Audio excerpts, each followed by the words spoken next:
You're just gonna die in the end. Okay, guys, I just got home from a baseball game, and I had to share this with you because this is so Curtis.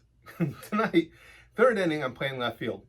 Ball gets hit down the left field line, fair ball. I go running over to pick it up. As I do, I tear a tendon in my right hamstring.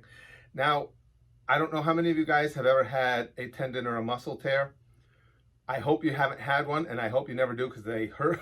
They hurt like a bitch, but they're very distinctive.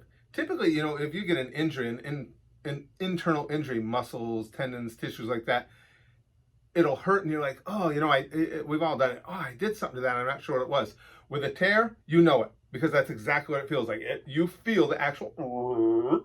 It's very descriptive. It's not subtle. Now, I'm almost positive it didn't come off the bone. That's a whole different kind of pain. So it means it just was a tear within that specific tendon itself. So it hurts. It hurts a lot.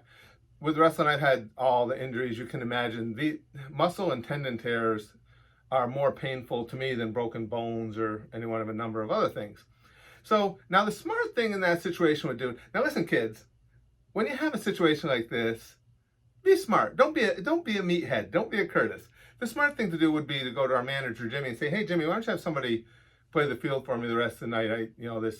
I know I just popped a tendon in my hamstring. Now it's like, I'm just going to keep it to myself because I want to play ball. So I'm limping my way through. Things are going on, and there's pain, but I'm moving along. I come up to bat in the fifth inning. I hit a shot into right center field. Now the right fielder's trying to run it down and cut it off. I'm running to first. I'm one leg running to first. I can put nothing for pressure on that right leg. So I'm digging as hard as I can. I see him out there. I'm like, I might be able to get second on him. So now my right leg is doing basically nothing. So my left leg's doing all the work. I go to pivot hard off that bag and turn. And I pop something in my left calf. So right now I'm walking around like, ow, ow, ow, coming up the stairs. And then the best part was the drive home. Because on the drive home, when I sat down in the car, there was no avoiding it to put my foot on the gas. There was no way not to keep the tear area from pressing directly on the seat itself. That point where your leg breaks over the seat. Didn't matter how far back, forward I go, it would stay right on it. So that was fun. And now I've been waiting the whole season so far. Our next game is Wednesday night.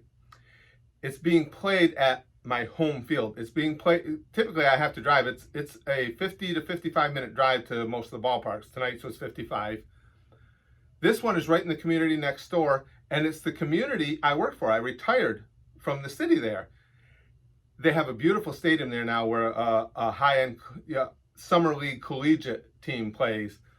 Gorgeous stadium, and it has a special connection to me because, again, I work for the city, and when they started to build that stadium, they had to tear down the old one that was there. The first one on scene to start tearing that down was me. I was a heavy equipment operator at the time, and they had actual dugouts. The old days where the dugouts went down into the ground and they were concrete, and we had to take them out. So I went up there with a pounder, which is it's basically a connection for a backhoe that acts as a jackhammer, and I was the first one there pounding out the dugouts, getting ready for the construction. I worked on it, so I'm so anxious to go play. My wife's going to come to the games. She never gets to come to the games. It's just going to be a fun outing because all my, everybody I know is over in that area. And my left calf is throbbing and my right hamstring is gone because I'm a meathead. There's a lesson in here, kids. Don't be a Curtis. Be smart. I am so smart. SMRT.